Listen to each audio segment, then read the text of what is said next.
Hey everyone, my name is David Rao, and I'm the music teacher who blogs at makemomentsmatter.org. You can also find my ideas on Facebook, on Instagram, TikTok, Pinterest, Twitter, or X, or whatever you call it now, or in a variety of other places when you search for my name, David Rao, or Make Moments Matter. I'm going to continue my Use It and Lose It series tonight, talking about classroom instruments, specifically Boomwhackers, recorder, and ukulele. I'll get to that in just a second, but that's what's coming up. If you have anything that you're interested in that I talk about in these videos, if you have any questions or anything about like, hey, where did you talked about that link, you talked about that instrument, I have a whole page on my blog dedicated to the links and things that I talk about in these videos. You can click on the bottom of wherever you're watching, listening to this, and there should be a direct link there. Or you can go to my blog, makemomentsmatter.org, and click the video tab. It should be there at the bottom. Under Musical Mondays 2023-2024. So if you hear me talk about something in here and you want to find it, it'll be there. I'm also excited to say that next week is my last Musical Mondays week of the semester. And I love that last week because in the past, I've always had the last week of every semester be like a Q&A. Like, what have I talked about this semester that you're interested in? Or what questions do you have? Or what's something that you really want to hear more about? And so I'm asking for folks to add their questions and add things that they want to hear more about. And so I've created a Google Doc where you can ask those questions. Facebook, I just put it into the comments. It's also on the links page. Instagram, I'll try and remember to put it in my LinkedIn profile when I finish this video, but I might forget. But you can always find that by going to the links page. It's there. And also it's Facebook, it's there too. So go on, ask your question, whatever your question might be, like about how do you teach this instrument? Or you mentioned this before, or what did you say that one time about books? Or like, what do you want to know more about? Or like, what's your favorite puppet to use? Tell me more about how you drink your iced coffee. I don't know, like whatever you really have questions about, please ask those, because next week I'm going to do my best to answer some of those questions. Okay, one last housekeeping thing, and then I'm going to get to instruments. I know that we're still trying to get through the current semester. I have a concert this Thursday, so I feel that like I just want to make it to winter break. But if you're a person who wants to plan ahead, January 20th, I'm going to be doing a workshop at Simpson College just south of Des Moines in Iowa. If you're around in Iowa and you want to come join us, I will put a link on the links page. That's why I forgot to put it.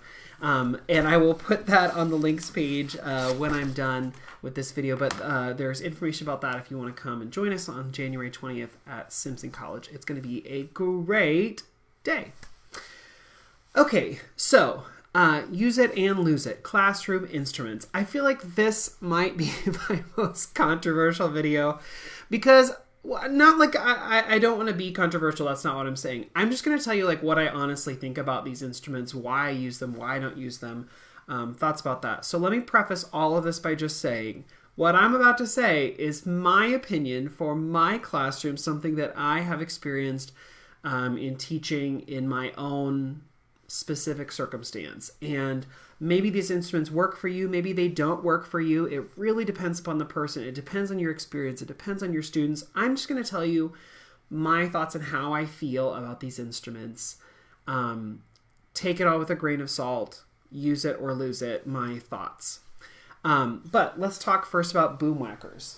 If you don't know what Boomwhackers are, it's these bright, colorful tubes that you can whack on things to make sound. There are a bunch of ways that you can make sound with these. You can hit it like on a table, on your hand, on your head. I know there's this thing where you can like, if you put like the octavator cap thing on the bottom and like tap it on the ground or whatever, that's like another way to make sound. There are lots of ways to make sound.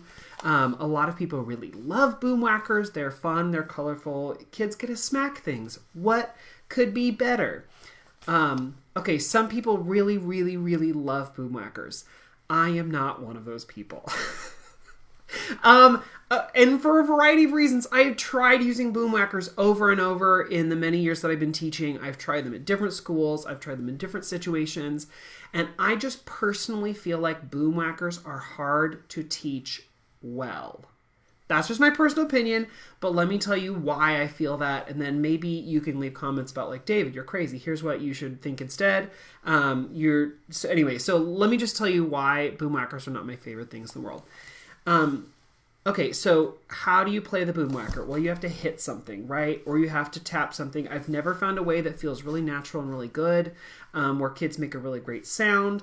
One of the problems I have with boomwhackers is their intonation. So, for example, I haven't used boomwhackers for a while, and I was like gonna do this thing with my choir group where we were gonna walk in and sing. We are still gonna do that. But I was like, what if they could like play on the cadence point, play like a chord or play something on the boomwhackers? That'd be so cool. Because I don't have handbells. Which, that's the other thing. Boomwhackers are just handbells that don't sustain. Okay, anyway, I'll get to that in a second. But I was like, what if they played boomwhackers? Okay, so I grabbed boomwhackers and I was like, well, let me try a couple. So here's what I heard.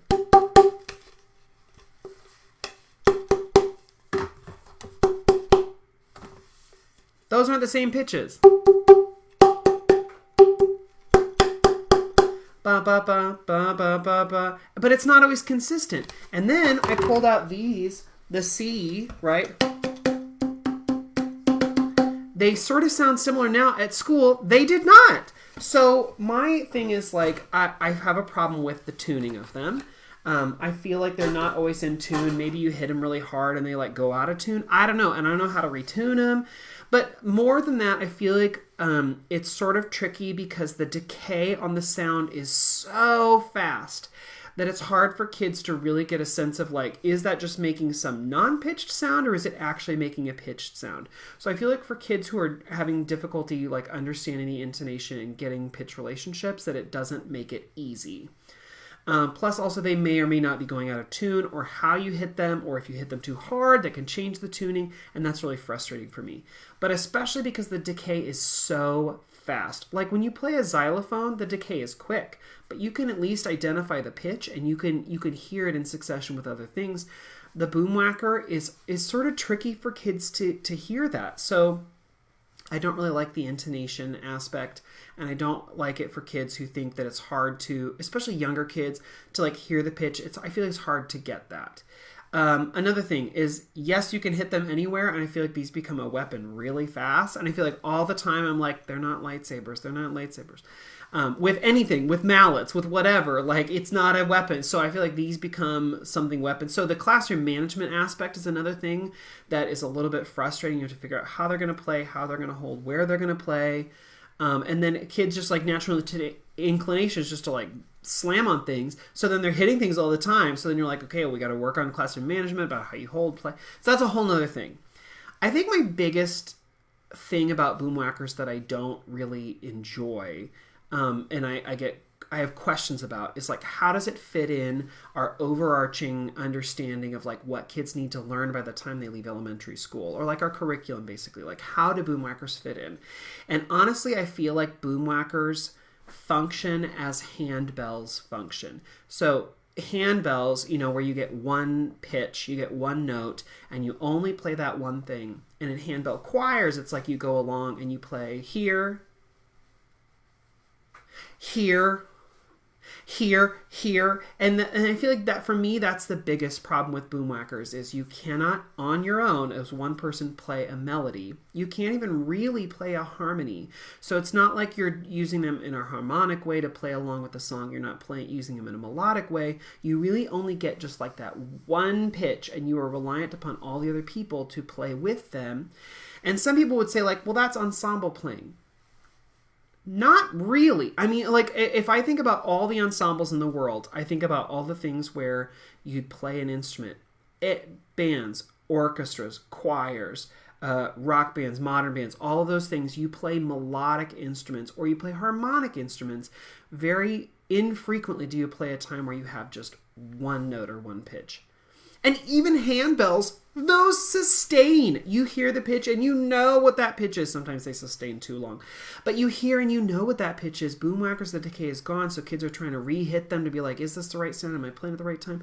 I just feel like it feels like Dance Dance Revolution, right? Where you're like trying to like hit it at just the exact right moment, and sort of infrequently does that happen. So, if I'm thinking about all the ensembles in the world, there are a lot of orchestras, a lot of bands, a lot of ad hoc groups, a lot of things where people play in their garage. There are very, very, very, very, very few handbell choirs. And I don't know if that's because it just doesn't fit in as well. It's harder to play. They're expensive. I don't know. But for me, the thing is, I don't see this transferring outside of elementary all that well. And I also sort of think it's like baseball, where like when I was learning to play baseball, it's like if I'm batting, you have to hit the ball at the exact right moment to actually make contact with the ball. And that does take skills, and that's important, right? But when you hit the ball, you might have a ground ball, you might have a pop fly, you might have a home run. And what we're asking kids to do when they play Boomwhackers is to do a home run every time. They need to play at the exact right moment, the exact right sound. They need to play, because otherwise the rest of the group sort of falls apart. And asking a kid to do that without years and years of practice, like in baseball, it makes it really tricky. I did not like baseball. So again, I'm just thinking like in my experience, it's really hard to teach Boomwhackers in a way that is effective, that transfers skills to anything else we do in the elementary music classroom, but then also anything we do outside the music classroom. Oh, and then notation. If you're playing the like Dance Dance Revolution sort of style where like the pitch comes down and you hit it at just the right second, like that's cool if you want them to then go do Dance Dance Revolution, but that doesn't transfer well to reading notation.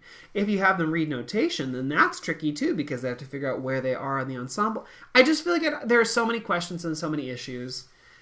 And I can't get the intonation right. Oh, and can we talk about the color system? Why? Why didn't they just do rainbow colors? Why? There's no green or blue. There's like this weird dark green.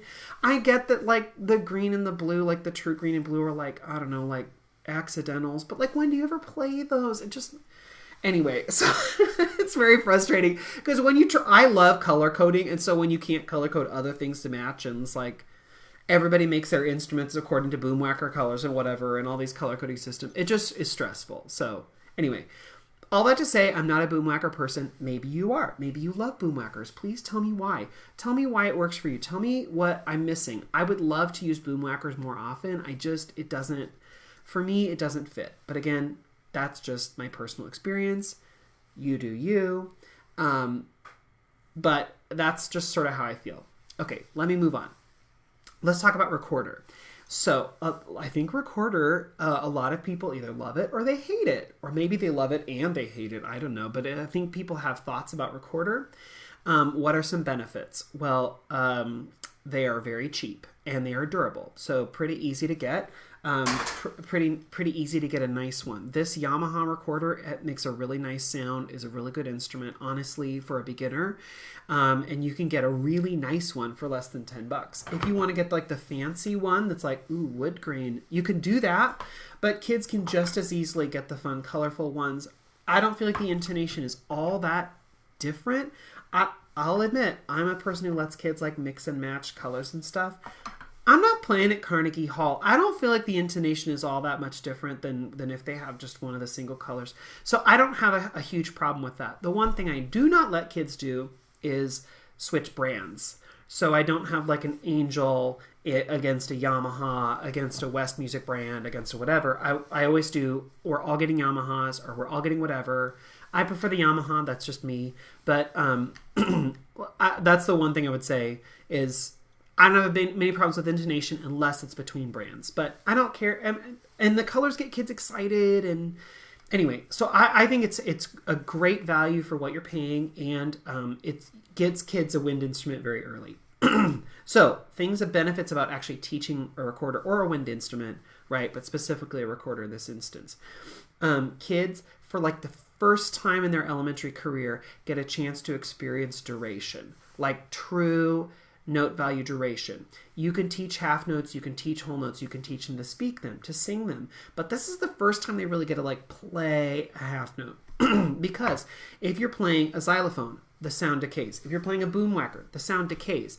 You can't be like ta on a xylophone. It's really ta. It just doesn't last 2 beats. Even if you play a metallophone, which is an instrument that rings, or a glockenspiel, an instrument that rings, you hit it and then the sound continues on, but it's not like you are actively doing anything to make that sound continue. The recorder, you do. If you want to play a half note, you can't just go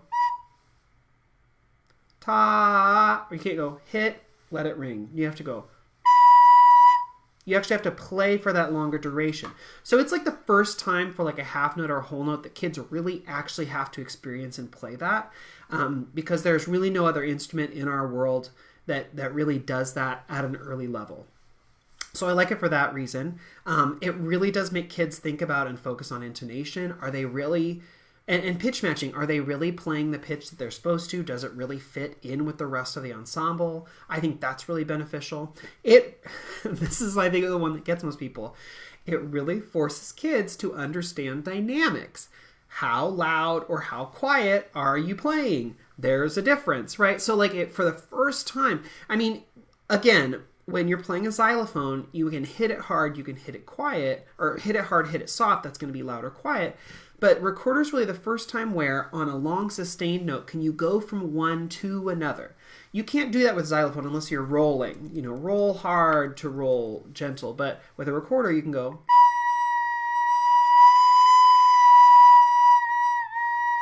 It's tricky, right? But you really can go quieter or louder even on just one note. But they learn how to play quiet, play loud. They learn how if you blow too hard, it changes things, right? It squeaks. So it really forces them to think about how hard they're pushing their air through the instrument. It really forces them to control their breath and think about that, like a phrase length, or if they want to play longer, or it makes them just think about their breathing. So it does a lot of that. It also forces them to work in an ensemble where they're playing with someone else. And that's really cool because they can learn with and from other people, or they can have another person play and they can play along. It gives them a chance to work on two separate hands, which they don't get a lot of chance to do otherwise. So it forces them to work on hands independently. And then maybe you also have them read notation. So that's a chance to apply that reading melodic notation finally on a melodic instrument that they personally get to control. So it's just a really fun, it's a lot of things all at once that you get to explore and try together. Okay, I know there are a lot of folks who are like, yeah, but like I know it's supposed to do all of that. However, in my experience, I don't love it because X, Y, and Z. So why does the recorder fail or cause big troubles for some people? I think there are two main reasons. I think either we are starting too early or we are asking kids to do too much. So I think when you start too early, like I used to, when I first started teaching, I started doing recorder by teaching recorder in 3rd grade. Now I do not start before 4th grade. Why? Well, because personally, I think now, I give them another year, right? To work on the hand-eye coordination, to work on two separate hands, to work on control, personal control, breath control, and even I think post-COVID, to work on just brain control, mental control, your control with the group. I think it gives you more time to work on all of that if you wait until 4th grade. I think that they sound better. I think that if you wait until 4th grade, they're going to be successful faster. Yeah, they could maybe get it in 3rd grade, and some really do. Honestly, I think 3rd grade worked when I did it that way, but now that I only do 4th grade, I feel like it works so much better. So waiting, they get more successful quicker. And so I think that if starting too early causes a lot of problems, a lot of kids can't control their two hands separately. They can't control hands and breath and watching. They can't. It's just a lot for them to do, and when they're a little bit older, they have more control over those things. So starting too early, I think the other problem that we have is that a lot of us ask kids to do too much. If you think about the brain's processing power and how much it can do at once, your brain can do a lot at once. Now think about a 4th grader's brain. It can still do a lot at once, right? But when we play recorder, we are asking kids to, and there's just a few things, control their breath, control two separate hands moving at different times. We're asking them to think about rhythmic things and melodic things. We're asking them to listen to others and play along. We're asking them to, oh my gosh, if you ask them to do written notation, that uses a completely different part of your brain. So like reading notation and playing along and playing in time, it's just like an overload for the brain. So when you're getting kids started on recorder, I never introduce written notation on a staff right away because it's just so many things that they need to do. When we first start playing, I do a lot of echoing, I do a lot of back and forth, a lot of I give examples and they try, or we play a note and they get to improvise on that note, a lot of back and forth things so that they get a lot of experience with the note before I ever ask them to put it either in time or with another person. Another thing that you can do if you want to take out, because reading on a staff is very tricky. It uses a lot of your brain power that takes away some of that processing power from the rest of what you need a kid to do when they're playing recorder. So instead of having them read on the staff, you could do where you have like rhythmic notation and write the letter name underneath. So not on a staff at all, just like ta, ta, ta, dee, ta. Just like quarter note, eighth note, quarter note, and underneath write like B, B, A. That gives them a chance to play and be successful. And once they are comfortable playing notes, being successful, working through the notes, then add in the written notation so that they at least have something they're successful with right away. Asking them to do so much all at once, it's I think one of the things that burns people, adults and kids, out on playing recorder. So why do I teach recorder? There are so many benefits. The being able to actually understand duration of rhythm for the first time, like half notes and whole notes, really experiencing that and having control over that. Think about intonation, working on dynamics, working on ensemble skills, being able to control your breath and play, working with two separate hands. I mean, there's so much. And for the first time, kids get a melodic instrument that they have like so much control over and that they get to take home. Not that I don't think, like xylophones and metallophones and glockenspiels are great. I do think those are great, and I use those all the time. But I think the recorder is a different kind of a thing and is just so amazing and beneficial. So I think recorders, I use it. Okay, and one more example. So again, I think that kids deserve, by the time they're done with elementary, to have singing experiences and instrument playing experiences and improvisation and composition, all sorts of things. But I think recorder is one of the things that for some kids really clicks. Example, kid at my school, I'll call him Malcolm. When he came to my school, I got an email from the special ed teacher saying, hey, he's going to come with headphones, and he really had troubles with music at his old school. He was coming halfway through the year, and they said like he didn't really engage with the music teacher before. He may have to leave. I don't know. It depends on his IEP, blah, blah, blah. And I was like, okay, well, however he wants to participate, we're going to make it work. I'm not going to push him to do anything. In fact, we were about to start practicing for our folk dance night with parents. And so I was like, I'm not going to force him to dance if he doesn't want to do it. Like first thing out of the gate, be like, come on, we're going to go, line. No, I wasn't going to force that. So I was like, however he wants to engage and participate, cool. He did not engage for a long time, didn't want to do any of the dances, didn't want to participate. We got him to do a couple things. And he did learn some of the things. And then when it came to folk dance night, he was one of the most exuberant, grab my parents, take them out and do the dances with them.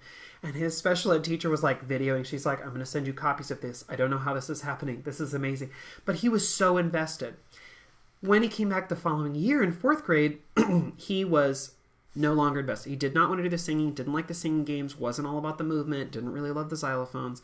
Then we got to recorder, and it was like a light bulb came on. He was all about the recorder. He loved the recorder. He wanted to do recorder all the time. And ever since then, he's been way more engaged. I don't know why that is. I know some kids, some things just click. For some of them, it's the xylophones. For some of them, it's movement. For some of them, it's singing. For some of them, it's just the game aspect. There are so many things about our class that can click for different kids. And for Malcolm, it was recorder. So if I had taken that out, I maybe wouldn't have connected with him. He maybe wouldn't have found his love for music. I don't know. So that's, again, why I'm like, okay, yes, it's a lot of stress, a lot of work, a lot of logistics, but I'm going to do it. And recorder, you can do so many fun things with it. You can get different colors. You can do cool neck straps. There's so many ways that you can accessorize and have fun with it and do other things. But there are so many benefits from it too. It's in my use it category. Okay, let's talk about ukulele. So some benefits. It is the first adult type instrument. The first thing I've seen that on a rock band stage or whatever. The first kind of instrument that kids really play that is, I don't know, sort of more grown up. Yeah, for some reason, that's what I feel like they see and hear. But what I love about it is simpler than the guitar, so it's much easier to learn and play, as opposed to having several fingers down, or guitar where sometimes you don't play some of the strings. That never happens on ukulele. A lot of chords are one or two fingers. It's really not tricky to master, and it's not that expensive. A lot of my kids, when they get started, if they want to buy one for home, I tell them to get a Waterman, a Macala, and you can get some really good instruments from $30 to $50. And so that's really great. Parents love that. Kids can play along to YouTube. They love that. So it's something that they can take and they can play at home with friends, or they can play on their own. It's something that they can take and enjoy and use past elementary school. And so I love that. Other things, benefits about it, it gives them a chance to experience a harmonic instrument. So that's another thing. Some people decide that they want to like teach tab, like they want to teach how to play a melody on the fretboard. I'm not one of those people. I teach kids to play chords. I teach them to play along to songs, so like giving them a harmonic foundation that they can sing along with and play along with. I think there's some benefit to teaching melodies. I just don't see it from my elementary music classroom. Maybe if you're teaching in a private studio or you have a kid who's really motivated. But I think if a kid is really motivated, they'll be able to figure that out on their own or learn with a teacher. But I think for most kids, the most often that they're going to get more out of learning how to play a harmony or to give a harmonic foundation to a song. So I don't teach tab, I teach chords. And when you do that, ukulele becomes like the first instrument they can go home and like accompany themselves as they sing. You can't really do that on recorder, unfortunately. And you can't do it quite as well on Orff instruments the way you can on an ukulele. It's just different. So I think that it's a really great instrument to get kids started. I teach that. I have a whole course on this. So if you're like, how do you teach the ukulele? I have a whole online course that's linked to the links page if you're interested, like how I get started, how I teach. And a lot of what I do is I teach kids a lot of skills that they can then take home and do on their own. My goal by the time they're done with ukulele in my class is that they can take it home and play on their own and have their own instrument. So for me, that means figuring out how to read notation, like read a chord sheet or a lyric sheet with chords, or how to do an ukulele play along on YouTube, which a lot of kids are super motivated by, or just to learn a couple chord progressions and figure out how to use them in different ways and improvise with that and make their own stuff. So I think the ukulele is really great because of all those things. You can play in groups, you can play on your own, you can play while you sing. Oh my gosh, two things we want kids to do. It teaches them to listen, again, to intonation. You do have to do that. It teaches them ensemble skills. It teaches them, again, independence of two hands, right and left. I know some people who teach ukulele very young. I don't teach ukulele earlier than 4th grade. Because again, if I personally won't teach ukulele younger, or if I won't teach recorder younger than 4th grade, it doesn't make any sense I would teach ukulele for younger than 4th grade if I'm saying for hand-eye coordination reasons. So ukulele is 2 separate hands. One is doing a rhythm, a strum, and one of them is doing chords. So they need to have hands and muscles that are strong enough to hold down strings tight so that you can actually play the chords. And they need to be able to do that and have an independent hand for strumming. And I don't think that's really possible younger than 4th grade. I know some people who do different versions of ukulele as young as like kindergarten and first. I think I would rip my hair out if I were doing that, and I would feel real stressed. So I just don't do it quite that young, but that's just me personally. In fact, I don't really start ukulele until 5th grade because there's so much else to do. But I teach it as something that's like the second half of the year so that they get excited, and then hopefully they can take that excitement and go through the summer and into middle school, and it's an instrument they can take with them. I mean, not physically, like you got to leave your... We have a class set of instruments, you got to leave them here, but like you can go get your own and like take that skill with you. But yeah, I know some people do it very, very young. And again, I feel like you would be less successful if you did it any younger than 4th grade, just because they don't have the strength in their hands. They don't have the dexterity with their fingers. They don't have it's just harder to do that. It's like asking kids to go, play football on a 100-yard field as opposed to a smaller field, or to shoot, play basketball on a full like regulation court, when really they need like the lowered baskets and all the stuff that make playing younger a little easier, smaller basketball, stuff like that.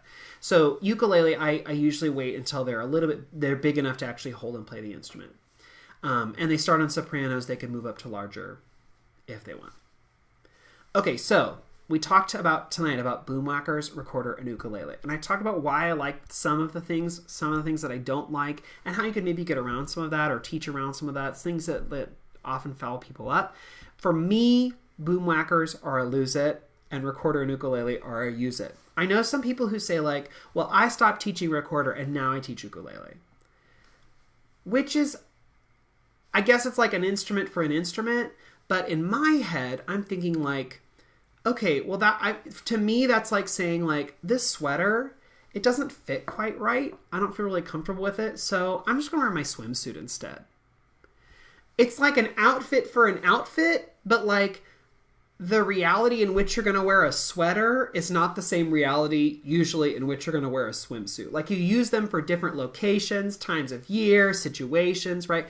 So in my head, you can't substitute one for the other. For me, the recorder, it teaches melody, it teaches ensemble, it teaches intonation, it does all these things. Ukulele, on the other side, is more harmonic. It's more about playing in a different sort of genre, playing different things. It's like singing and playing. So it's like two different sets of things that are not the same. So I don't feel like you can like switch one out for the other. It'd be like, I don't like playing recorder, so we're going to do drums instead. Well, those are very different. But again, I'm just saying this from my perspective. You do you do what you want to do. But I know some people have had bad experiences with recorder, or bad with ukulele, or bad with Boomwhacker, or great with one of the three. You have to figure out what's right for you. What I shared tonight is just my personal experience. Okay, so I see on Facebook Tammy said maybe don't love Boomwhackers, but you do use them for other things. You use them for like play-alongs or let's see. Oh, you gave some really great information here about octavator caps, and you could use them like for a drone in place of like a bass instrument or a xylophone or something. You totally can do that. And you said more of a novelty than anything. True. Absolutely. And they are fun to have, and there are some fun things you could do with them. But as I said before, for me, it just doesn't fit in it doesn't fit in my scope. It doesn't make sense. And the benefits don't outweigh the questions and problems and issues for me. Okay, so I talked a lot about instruments tonight. I hope it wasn't too much. If you have questions about tonight, about anything else, remember next week is my last Musical Mondays video of the semester. So if you have questions, please go to that Google Doc that I set up. I put it in the comments on Facebook. I will put it on Instagram in the link in profile, but it's also on the links page for this video series.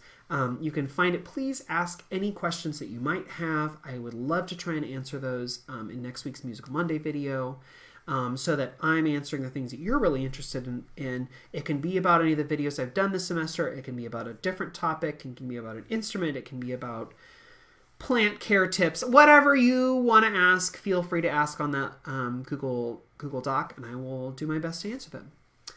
Okay, thanks so much for coming along with me tonight, everyone. I hope you have a great night, and wish you luck in this concert season. And I hope to see you next Monday for the last Musical Mondays video of the semester. Okay, have a great night, everyone. Bye-bye.